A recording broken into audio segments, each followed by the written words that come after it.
akan mencoba untuk membuat formulasi pakan. Berhubung teman-teman budidaya, ini di sini ada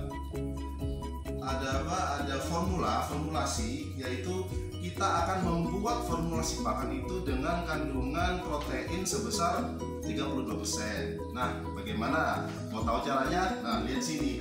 Pertama-tama yang harus kita lakukan, kita harus menghitung dulu formulasi pakan kandungan protein yang kita kehendaki. Di sini berhubung 32%, kita menggunakan rumus untuk menghitung rumus pakan, kita menggunakan rumus persen square. Persen square itu yaitu persegi persen. Jadi rumusnya, hal yang pertama yang harus kita tahu yaitu kita harus membagi dua jenis protein itu. Yang pertama protein basal. Protein basal itu protein yang di bawah 20%, dan protein suplemen. Protein suplemen itu protein yang di atas 20%. Maksudnya apa? Kita mencampurkan bahan-bahan yang kita harus mengkategorikan. Misalkan saya punya tepung ikan tuh ternyata proteinnya di atas 20%. Berarti kita kategorikan dengan protein suplemen. Sebaliknya juga kalau kita punya tepung dedak, misalkan tepung dedak ternyata di bawah 20%, berarti tepung dedak itu diklasifikasikan sebagai protein basal. Oke. Kita masuk yang pertama, yaitu menghitung rumus. Kita menggunakan bahan utama yang kita gunakan yaitu tepung ikan. Tepung ikan ini ternyata memiliki kandungan protein 55%, cukup tinggi ya sahabat budidaya. Jadi kita harus klasifikasikan, berarti tepung ikan itu berada di posisi protein suplemen, betul. Kemudian ada tepung kedelai 43,99%, berarti tepung kedelai itu termasuk ke dalam protein suplemen. Dan dedak halus sebesar 10,86%. Jadi dia dikategorikan sebagai protein basal. Protein basal itu di bawah 20%. Ada bahan-bahan tambahan lagi sahabat budidaya, yaitu tepung tapioka sebanyak 0,41%, vitamin 2%, dan mineral 1%. Nah, nanti kami akan memberikan cara perhitungannya habis slide ini. Silahkan disimak.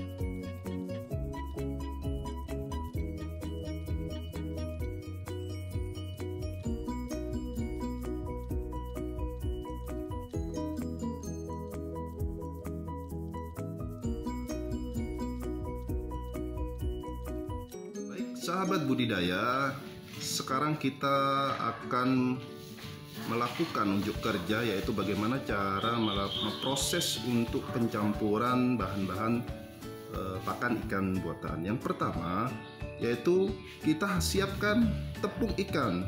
Tepung ikan ini yang sudah kita hitung tadi, yang di rumus tadi. Ini tepung ikan ya, tepung ikan ini dengan kandungan proteinnya sebesar 55%. Ini kita butuh 1,39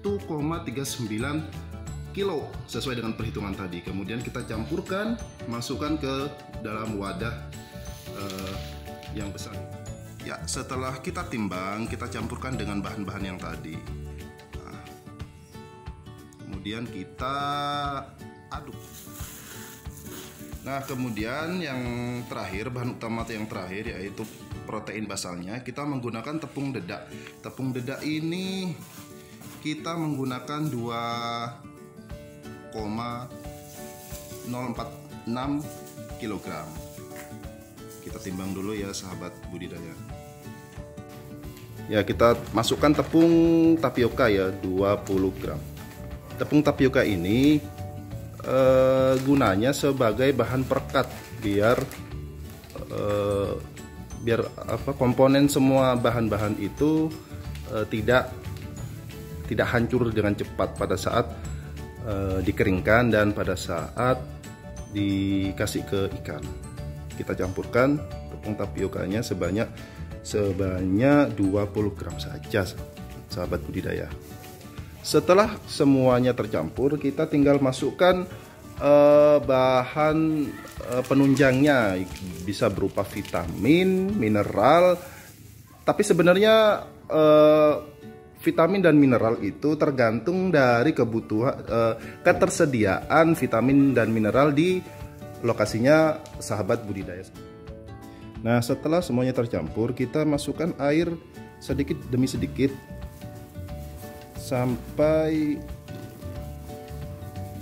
adonan itu nggak terlalu cair sama nggak terlalu padat, sedang-sedang lah ya. Kalau terlalu cair, nanti pada saat pencetakan dia tidak akan tercetak dengan sempurna. Baik, setelah adonan sudah jadi, kita masukkan ke dalam mesin pencetak pakan. Kalau sahabat budidaya tidak punya mesin pencetak pakan, bisa menggunakan mesin penggiling daging. Kita simulasikan masuk ke dalam mesin pencetak ini, nanti mesinnya akan bekerja dengan otomatis dan mesin ini akan mengeluarkan pelet dengan ukuran sesuai dengan mata grindernya. Nah, jadi ukuran 1 atau 2 mili. Jadi nanti hasilnya seperti ini. Nah, baru setelah ini kita persiapkan untuk dilakukan pengukusan, atau kalau tidak ada oven bisa sahabat budidaya bisa melakukan penjemuran di panas matahari. Budidaya setelah tadi sudah dicetak, kemudian hasilnya itu kan masih basah, jadi kita bisa menggunakan dua metode, yaitu menggunakan oven, bisa juga menggunakan panas matahari. Jadi di sini kita menggunakan oven. Jadi hasil yang tadi sudah dicetak kita masukkan ke dalam oven, kemudian kita tutup rapat dan kita panaskan apinya.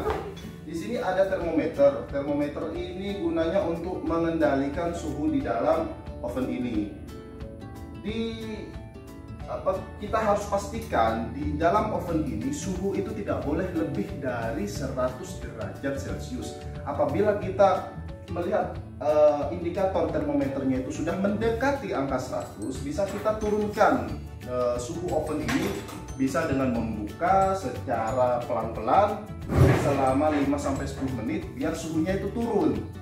Nah, kemudian berapa lama untuk mengukus pakan ini biar sampai kering, tergantung dari tingkat kelembapan pakan yang kita buat.